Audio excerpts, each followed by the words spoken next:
Je suis Bamol Aliso, je suis océanographe physicien, enseignant-chercheur au laboratoire d'océanographie, des sciences de l'environnement et du climat de l'Université Assane Seck de Ziguinchor au Sénégal. Je suis également chercheur associé au laboratoire de physique de l'atmosphère et de l'océan Siméon Fongan à l'Université Cheikh Anta Diop de Dakar. J'embarque à bord de cette campagne en tant que scientifique partenaire du Sud et en tant que co-leader du Work Package 1 de AWA.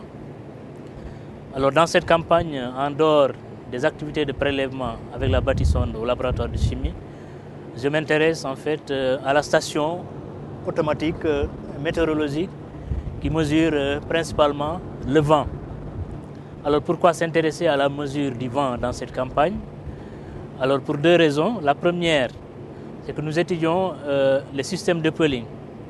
Et à partir du moment où le principal moteur de ce système c'est le vent, en analysant donc les données de température de surface de la mer qu'on mesure avec la bâtissonde, nous avons besoin de vérifier est-ce que le vent était favorable ou non à le pooling pour pouvoir en fait expliquer et interpréter les résultats observés au niveau de la température. La seconde raison, c'est que dans les objectifs du projet AWA, nous voulons mettre en place une plateforme de modélisation et d'observation. Et donc, qui dit modélisation, dit donc forçage des modèles océaniques par des champs de vent. Alors, ces champs de vent proviennent principalement de deux sources.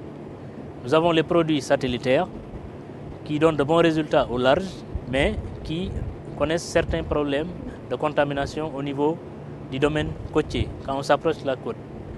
La deuxième source, c'est les modèles atmosphériques. Alors, les modèles atmosphériques, c'est des simulations qui ont besoin d'être validées avant de forcer les modèles océaniques.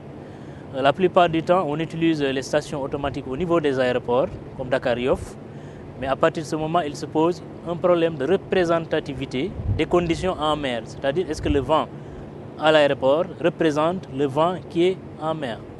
Donc c'est tout l'intérêt en fait d'avoir un vent réel qui représente les conditions en mer pour valider les modèles atmosphériques dans le domaine océanique.